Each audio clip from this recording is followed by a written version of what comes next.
Welcome everybody to what is our first broadcast Dota 2 show into the world. First time here at Gamescom 2011 in wonderful Cologne. Myself, Toby Kenobi, here joined by Slash, our expert commentator for Slash. What is going to be one hell of a first match to stream out to the world. I am very sure it is. Welcome everybody. This is Dota 2.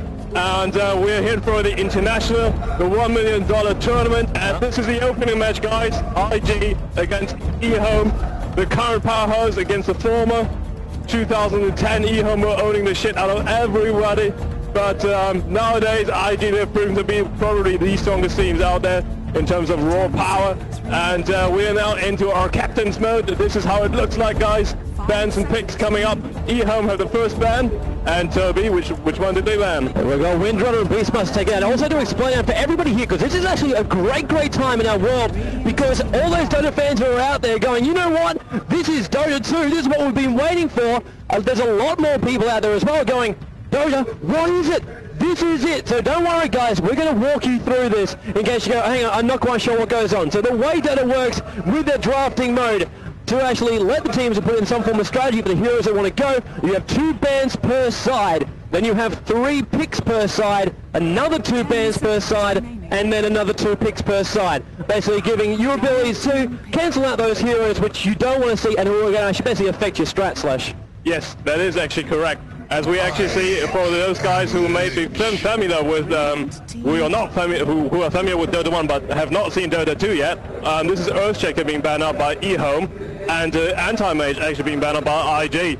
And eHome respond by first picking Lich. Because Lich being one of those amazing heroes from the Dota 1 metagame, and of course his abilities transfer straight across to Dota 2.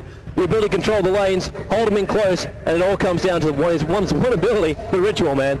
Yes, it is actually, yes, it's simply his lane control ability. He could be used as a tri-laner, so basically keeping his carry safe farming. On the other hand, he can be used as a solo mid to counter many others. And IG respawned by 2 of the most popular picks were Weaver and Ancient Apparition. The fact that there's, like, they can actually get through, like banning out Windrunner and ES, obviously they're great heroes, but Ancient Apparition and Weaver, we've been poring over the replays of every single team that's been playing out there, and Ancient Apparition and Weaver, they are 2 of the most dominant heroes. Even in the Dota 1 metagame, they're going to transfer to Dota 2, and we're going to see them right here. I think I'm more excited about that. We're going to see IG players playing AA and Weaver. Oh yeah, and we got one great player, obviously Ferrari 430, who has been known to be using solo mid Ancient Apparition for basically ages. I remember we did the HDish tournament. That was not nice. that was brutal, man, and it was actually funny. We've got that same team they played against side. They're actually here. They are indeed. Yeah, competing in this tournament. But yeah, Ancient Apparition from the mid lane. The ability with his ultimate basically can control all lanes. Yes, and it's just global presence because of his ultimate. And it helps wonderful in ganks, and IG are just one of those teams who execute ganks and those do perfectly. And yes, Weaver also one of the trademark heroes of Joe, but also of Shell 8, who is also very good in using Weaver. So 2 players who can actually use Weaver, the same. Tidehunter and Spectre being picked up by eHome. Again, Tidehunter, I believe, is a very strong hero, since we only have 46 heroes, guys. Only 46 heroes from Dota 1 being implemented yet. And Spectre, obviously one of the biggest carries in the Dota 1 metagame. And they have many players who can play him. FCB, or known as Crystal, who might be playing her. A2O, who has been known as using Spectre before. He actually turned to playing support heroes, as well as PLT. So the eHome lineup, it's basically really odd. We still don't know which player is going to play which role. Yeah, and of course, like, how they go into the lanes as well is going to be interesting, because obviously you look at the IG lineup, Weaver, great for solo lanes, with what I love to call the Shooky ability. It's not the correct name, because I like going at the Shooky ability. The ability to actually go in, deal damage while actually going very fast through units as well, basically phasing through them. And great for a tri-lane. Ancient Apparitions we mentioned before, great for a tri-lane as well. Through the cold feet harass, basically you cast it, you go run yourself away as fast as you possibly can to get out of range of the ability. If you stick around, you get locked in ice, and then basically for a very long time. Yeah, it's a hard time. And then Clockwork Goblin as well. You mentioned before, IG love to be initiative, they like to be aggressive, and you're going to get it here. Oh yeah, they will probably run Joe on playing Weaver, and Shell 8 instead playing Clockwork Goblin as a solo side laner. as we see very, very quick bans coming out from both teams. Vengeful Spirit removed from eHome, as well as Venomancer. And Storm Spirit, yes, that is actually Storm Spirit. He's not a pan anymore. I'm really a little bit sad about it, but never mind. And Fairy Dragon also removed. So Fairy Dragon, one of the trademark heroes of Crystal, he's been using Fairy Dragon for a very long time. And eHome respawned by picking Lion. We have Weapon X. We have Weapon X online. This, I always have flashbacks to X's mid Lion. The Blink Lion. He can initiate anywhere he wants to. He's just so aggressive. And it's a great hero. And how we're going to see this lane out now, we've got Spectre, Tidelander and Lich. Will Lich run solo? Will Lich go into the lane, or will Spectre, Tidelander now be supported as well? They are very flexible about it, really. They can, most likely they're going to run Lich as a solo mid against Ancient Aberration. That can work actually pretty well, especially if Axe is playing it. We might actually see Crystal playing line as well. Also another great line user. So we have no idea currently which player is going to play which. I can only say that I predict that the 357 is going to use Tidehunter as our main support here player for eHome. Yeah, it's actually funny to actually see Venomancer being banned out as the last one for eHome. Were they fearing that, like, I actually thought when I saw that, they were going to go a little bit more push, they're going to be a little bit more aggressive, or they want to actually remove that ability from IG, but the ban out Venomancer when you got heroes like, and I got to point out too right now, there is no neutral for eHome. Basically looking at these lanes, they just want to be straight in the lanes. IG, they still have that opportunity as well. How are they going to actually run it? That's a big question. They've got 3 heroes to do it solo. They currently got 3 lanes, that is true. So we might actually see 2 support heroes coming out for IG. They're eating into a lot of extra time actually, only 35 seconds left. So we will be actually seeing which one they pick. There are still many options left, like really. Witch Doctor, Crystal Maiden, all very great support heroes. Maybe not quite as aggressive as IG want them to be, so they're probably thinking about what they should do against it. They still probably want Crystal Maiden though. Crystal Maiden with a Brilliance Aura. Yeah, that would work for a lot of rockets. Yes, so Crystal Maiden would definitely be a good pick. Yeah. But they actually use Pugna. Dire team pick. So will we see Ancient Aberration maybe not being played by Ferrari, but being run as a support hero instead? This is, and Tiny is the last pick that comes out from eHome. Where is this lineup coming from? This is, oh god, I'm loving it, because this might be old ganking eHome. Before eHome 2010, eHome was ganking all over the place, and Tiny is just a premier ganker. I've seen PLT or Lamb using Tiny in many matches in Dota 2, and it has always been the most valuable player in each single game he played. So Sven being picked as a supporter, I will believe it's true. So yeah, they needed some form of stun to go with that line, because they had nothing at that point. They needed one reliable stun, put it that way. Ancient Aberration does have a stun, but it's not reliable. And neither is Clockwork Goblin's mini stuns. But Tiny, really, this is a hero we have not, especially Chinese team, have not been picking Tiny at all. Yeah, we also just had one player disconnect from the game, so we'll reconnect back in again. Love to actually have that feature in the world of Dota 2. And there he is, reconnects back in again. Spire Captain's mode is actually counting down. The draft is complete. So your bands, Windrunner, ES, Vengeful Spirit, Venomancer, Beastmaster, Anti-Mage, Storm Spirit and Puck. And now to run through our lineup. So now guys, if you are used to the world of Dota, it's completely changed over, because it's not Sentinel versus Scourge. It is Radiant versus Dire. So Radiant down on the bottom corner. It is Zoe, DDC. Zoe playing as a Pugna. DDC will be playing as Ancient Aberration. 4-3-0 will be our Clockwork Goblin. Sungsheng will be Sven. And that leaves our last but not least, Daya bottom lane, Weaver. Yeah, and actually really odd to see. This is not one of the trademark heroes. But let's have a look at eHome, and actually they decide to put 8-2-0 back on his carry roll. I thought they forfeited that one, but apparently it is true. 357 is playing Lich, support hero. FCB actually returned to support role. This is really odd. Crystal playing Tidehunter. But then again, is Tidehunter actually really considered support anymore? After the last couple of fights we've seen for warm-ups, Tidehunter is really a bit of a powerhouse. Yes, that is actually true, but I'm really not sure why it is that way. But yes, yeah, to cap it off, X's Lion and PLT. Really, yes, and yeah, two of them I called these two trademark heroes, and we'll see actually how they want to lane this. This is going to be interesting. Yeah, at the moment, looks like our bottom lane will be Solo Weaver. Our mid lane will be Clockwork Goblin going as our mid, and that leaves our tri-lane as Pugner as the first foghorn goes off.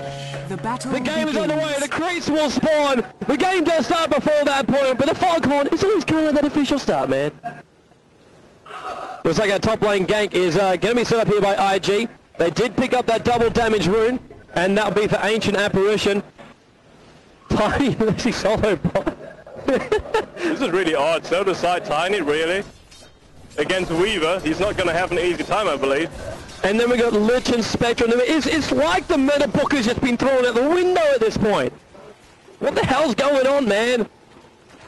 Yeah, it's a little bit odd, really, isn't it? Yeah, we'll see how this goes down. Weaver on Tiny. It's just an unusual combination for the bot. Well, Tiny will have the burst damage to bring Weaver down, but Weaver has his easy escape mechanism, and you can see it too. It is a awesome feature of Dota 2. You can actually see all the abilities and how far they actually level them up on the fly. This is actually really one of the things that EHOM have probably been training, running Spectre solo mid and having a Lich support here, so that she actually has an easier time. 4-3-0 Stalker Goblin obviously going mid lane. He's a mid laner, but I think this is kind of different. It's like everything we actually predicted went out of the window.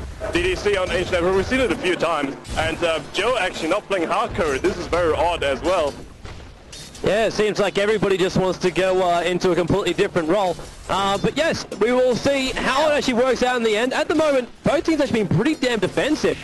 It's like no one wants to actually initiate anywhere just yet. We've not seen like a smoke gang, which we've seen in Dota 2. Now they go! Top! Stormbolt flies on top of X, and Zoe thinks about actually going a little bit further, but he's already back towards the tower.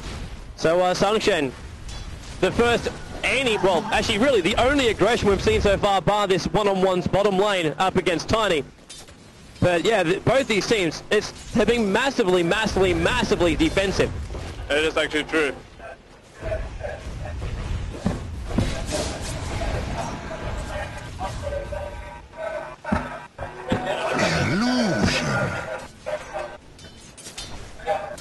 Alright, so we are now 2 minutes and 30 seconds into the game. Be joining me in just a second. Mid, thinking about it! They're going! The Sun's on Spectrum! They're doing all the damage. First blood, it is spilled here on the main stage. Sungsheng brings down A2O. Lich as well was there in support with a couple of his own friends, but don't get the kill. Back out towards the top lane. Zoe's trying to run back out. Lion as well as Tidehunter trying to slow him down. Lion's already used his stun as well as his Hex. The splash holding him in place. They're going to dive down towards the tower. The revenge kill does come. They lock it at 1 apiece. Hex gets the kill on the top lane as the Lion, support by FCB. And now DDC and Sungsheng come back out towards their top lane to help their fallen comrade. Yeah, very, very good gang indeed on A2O Spectre. Obviously, they don't want the hard carry to get fat, especially not if it's A2O using one of his trademark heroes. And yeah, actually very, very good. They actually realized top lane. EHOM realized that the two superiors went mid, so they used this opportunity to kill this still very, very fragile partner of Joe very, very fast. So it's one apiece, boys, but I think IG came out of the better and they gained first blood and they killed the hard carry. Yeah, it definitely was a better trade-off for them. I'm still I'm baffled by this bottom lane. PLT, now, as far as his farm actually goes, well, we got up to level 4 up against a level 5 Weaver, so he's already behind in most things. We're actually going to check out our CS scores for the moment. And down towards the bottom, Tiny is actually 12-6, while Weaver is currently 15-3. How is it that close? And now Tiny actually wants to go it. We see, maybe this is their answer to the Weaver Shuki. Burst damage. Yeah, Weaver is a very fragile hero, but if Tiny can't kill him in his spell combination, then it's basically over. He can just timeless back on Shikuchi out, whichever way he sees fit. But PLT doing it surprisingly well against Shaba's Weaver on the bottom lane. Yeah, he is, but yeah, the problem for the bottom lane is Tiny. He'll initiate and then go, hang on, I can't initiate anymore because I've got no mana. Like at the moment he's got enough for 1 stun. Like you look at him, 160, and he needs 240 to actually cast both of his abilities, and that's what basically makes Tiny the unstoppable ganking hero. You put a blink dagger on top of him, and then just go absolutely all over the shop, and you can basically kill people in the space of a half a second. Half a second is about the casting time for both of his abilities. The toss, then the avalanche, and then you lose all your life. Yeah, it's very, very effective, especially against many of the fragile heroes that they have. Joe is fucking obviously very, very fragile, as well as Ancient Apparition. Weaver is very fragile. Clockwork not quite so much, but Tiny is probably very, very good against Clockwork Goblin, simply because if Goblin tries to attack him, he will actually stun himself because of Tiny's passive ability, which is Craggy Exterior. Well, so we got ourselves a bit of a roam for the... we see smoke. That's what they look like. Draped in smoke. They're all infused up right now, so DDC as well as Sunshine looking for the kill on the mid. There's Spectra hanging around here as well as Lich. So both are trying to hold back next to the tower. While next to that tower, you can't go in there with a smoke. It reveals you off. Smoke also revealed when you get too close to a hero. Now they're going to go! Clockhold is in. A2O is dead again. Quick and lethal. That was very, very fast indeed. So Goblin just used the opportunity. A2O wanted to farm under the tower, but he was harassed back by a rocket in the first place, and afterwards just one hook, it was enough to seal the deal. Yeah, and actually he finds a regeneration rune, so this was definitely going to help his case. And of course, bottle that one up, bottle off, pop the regen rune. You still got 3 charges left of a bottle as well. Exactly. Give you life as well as mana. He's activating it and probably just gonna shoot a rocket through the other lane. Gains the last hit for it. Yeah. Down towards our bottom lane. Just keep our eyes on Weaver and Tiny. Weaver and Tiny be moving back and forth. Tiny still very, very lean on items, so we got boots as well as branches basically, and that's it. So you might actually go for a very fast arcane boots. I can actually see that he's got 920 gold run about that. So he's very close to his arcane boots. It was definitely going to help because he's probably going to use toss as sort of a harassment on Weaver. So we see some ward blocking wards. Obviously, you spawn blocking wards, wall blocking wards. That works for me, Slash, doesn't it? Yeah, it does actually. Yeah, thanks, man. We're always learning, man. We're creating new terms every single day. This is Dota 2, man. It's a fresh start. All right, indeed. Come towards that top. Line and Tide. They're looking for any form of initiate. Line also is still at level 6, though. Rocket pops off and FCP gets revealed on the top. It is so much control they've actually got over this game. 4-3-0. The ability to actually view anywhere on the map with that rocket, and then the rest of this team can jump it, and then to actually add like insult to injury, the AA ulti can team off with the rocket as well. Exactly. We actually see that Line and Tide, they don't actually dare to go into the lane, and this is probably why they're being kept out of XP range. Tide Hunter also having this is actually level 4 as well as Line, so in this case it actually did not quite work out. Spectre is level 5 as well, so currently CCM or IG, they're kind of sort of out-leveling eHome on many accounts. Weaver's level 7, while Tiny actually has the highest level out of our eHome boys. Yeah, also got ourselves a bottom gank, about to try and set up. So Tiny's having a little bit of fun with an avalanche. He's got to be careful though. Ancient Apparition is going to come. Rocket goes. Cold Feet going to actually not actually pop up. Weaver wave will actually help. They're going to dive back past the tower. Weaver wants it. Weaver's actually in range of the tower. They decide to shoot himself back out again. And as Tiny just gets rid of that small Weaver wave, creates a whole bunch of little guys. They latch on for dear life, and you're going to kill them off. Takes about 4 hits with these early levels. Yeah. And Tiny! Oh! Avalanche and toss! He did not expect that. Weaver so did not expect that. This is why Tiny is feared, and this is why I am so excited about this lineup. Even though Spectra, he's going to get some fun. Once Tiny gets himself up, the blink comes up, and all of a sudden he's moving around the map, he's ganking up, and any advantage which you've lost during this first start of the game, like the lack of levels on the top lane, it's all going to change around as IG have to be a lot more cautious moving around the map.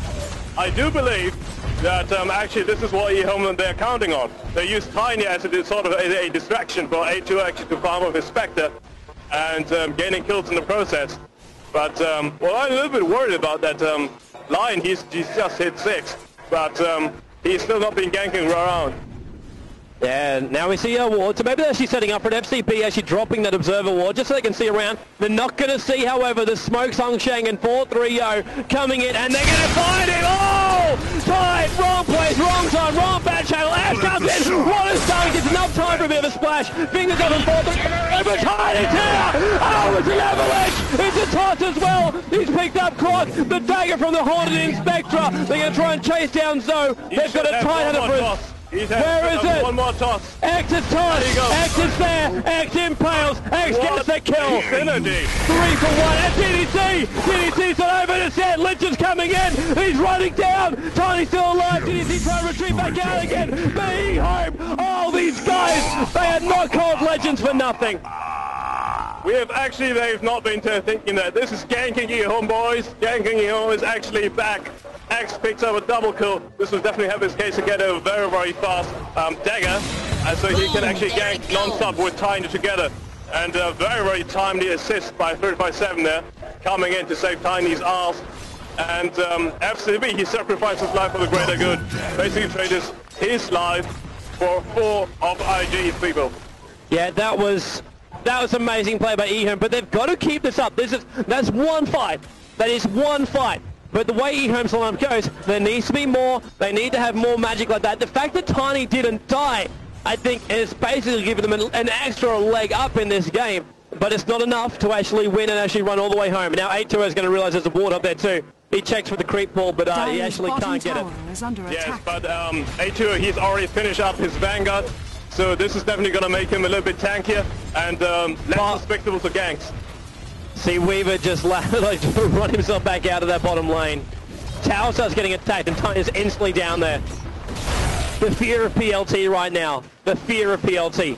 I really like the fact that Ehome are trying out something different. You would not expect it from the old Ehome to actually pick something up like Tiny and Lion both together. Well, this is Dota 2, man. You're playing for $1 million. You got to try something new. And this is innovation, boys. Actually, I think many people are saying that Ehome is the weakest out of the Chinese teams, but currently they're looking pretty good. Yeah, they're basically the Chinese underdog. It's like, for me, the Asian underdog is actually Scythe.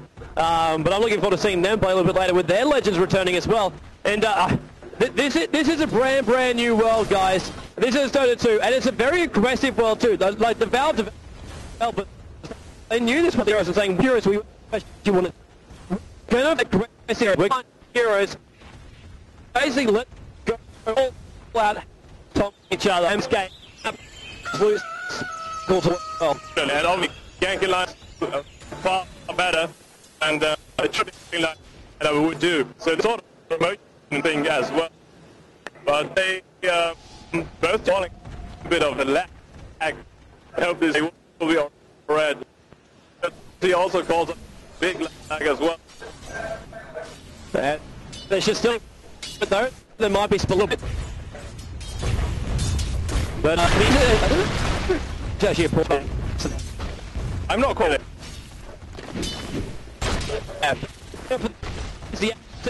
Up on the big sense because the guy's watching here.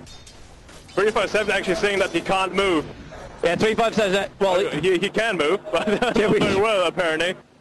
Yeah, just looking up there on the top. So it's up to the admins to actually pause up. Bottom lane, they're going to initiate. AA ulti flying down. There goes the impulse, knocking up the Weaver. Finger. Combo from Ehome. That was just too much burst damage. They basically killed Weaver before he could time lapse out of it. Yeah, we got dust off. Do we actually have, well, you're right, we did actually see the arcane boost come up.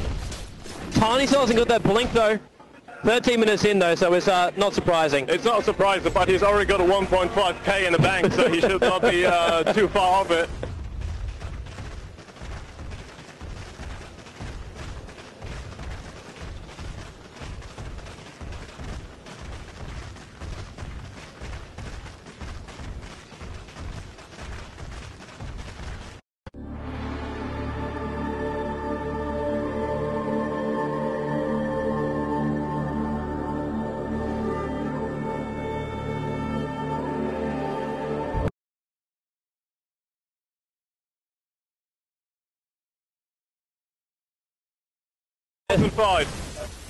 Rocket from Clock. They need to find some form of vision on this bottom lane so Sangsheng knows if he's actually going to be in danger or not. Well, are they pausing or not? No, they keep going. We'll just go as they go, man. Go as they go. Okay, fair enough. Actually, a little bit of smoke coming out, I believe. Yep. One more thing to actually look at. They actually stopped the pause. They stopped the pause. I think the laggage is out to resolve. I hope so. Yeah. They should have been keeping a little bit tabs on Joe's partner, who's actually been quietly farming sort of, but he's only got power trends and Ring of Basidius up. And this is not much. Wait for them to come. Tiny with a double damage rune. Clockwork also had one bottled up. And now they're going to go. And the launch up to X. X goes with the impulse. Avalanche goes. Zara is dead. Dominating. But Weaver is chasing it. They really want it. Tower is under attack. They might be able to. Rocket's trying to help them out. Still on the fallback. Weaver just shook himself down because they found Tidehunter inside the river. Clockwork's trying to go for him. The DD's about to wear off, as well as little mini stuns. Not going to be enough, and Eho managed to claim 1 for naught. It's currently 8-3 in favor of Eho, and they're looking good, because I do believe they have a stronger late game. Oh, you watching Tiny's movement just then? Yes, I have. Sitting right next to the Tidehunter. The toss into a Ravage, man. The toss into a Ravage. It's only a matter of time before the team fight for that. That is true indeed, but he actually TP'd mid and one avalanche toss clearing the whole creep wave and then moving back to base. I believe he should not be too far off his dagger now. He has it. Actually, he has it. Yep. He's got enough gold for it. He's going to buy it. And then probably Ehon will go for a ganking spree. Yeah, this is... they're just going to spell a very unsettling time now for IG, but IG, they can still... They've got to keep map control up. So I'm talking boards. I'm making sure you actually counter out the wars too. Get those sentries out and try and make sure you control this river because Tiny's going to want to cross it. That's where he's going to find the kills. And, yeah, if you can control the map, you can control the Tiny. So you need to control the Tiny. You need to see where the gank is going to come from. Actually, when the gank goes in, and it's already too late because with the dagger, he's got a huge area of influence, and actually. And actually, IG, currently the pressure is on them. There's still a Spectre in probably the strongest late game carry we currently have in the game. And so this is not going to be easy. Trying to have Weaver out carry, I'm not quite sure. Especially late game with this Tidehunter Ravage, they can turn a team fight back in a matter of seconds. Yeah, so we're going to see our first tower going down. It's going to be the tier 1 tower on the bot lane for the Dire. But they haven't actually killed it just yet. There's a couple of illusion remaining. The blink! The stun! The avalanche! It's already gone! 4-3-0 jumps in. The Lich Holy bouncing around. Lion gets himself a double kill. Mega kill as well. Clock AA goes down. Tidehunter tries to get him on the retreat. Does do. Sven goes down. So, hanging on the back end, but he's got to stay back. The blink's off cooldown for Tiny, so they can't come in close. And eHome now stretch their lead over IG, the $6 million team. It is now 11-3 in favor of the Classics. Yes. Oh, what? And really PLT, he wants to go in. He's going to go in. Avalanche hits Joe, one Avalanche, and maybe Tidehunter. He might be close enough for his dagger is flying out, it's going to hit. And it does! Okay, the last hit on it. HDish Evolution also hits, but does not hit PLT. So not enough damage to bring him down, and they're going to claim the tier 1 tower too. A great play by Ehom there. 4 quick kills, 1 tower. You really want that. Yeah, at this point it's getting really unsettling for IG. Really unsettling. They can't hold them back. They're getting ganked up, and it's being aggressive, and we were expecting that. We were massively expecting that. But to push a tier 1 tower, to think you can get it, to overstay your welcome, and then getting a little bit too close in. And what really nailed that up was the first avalanche.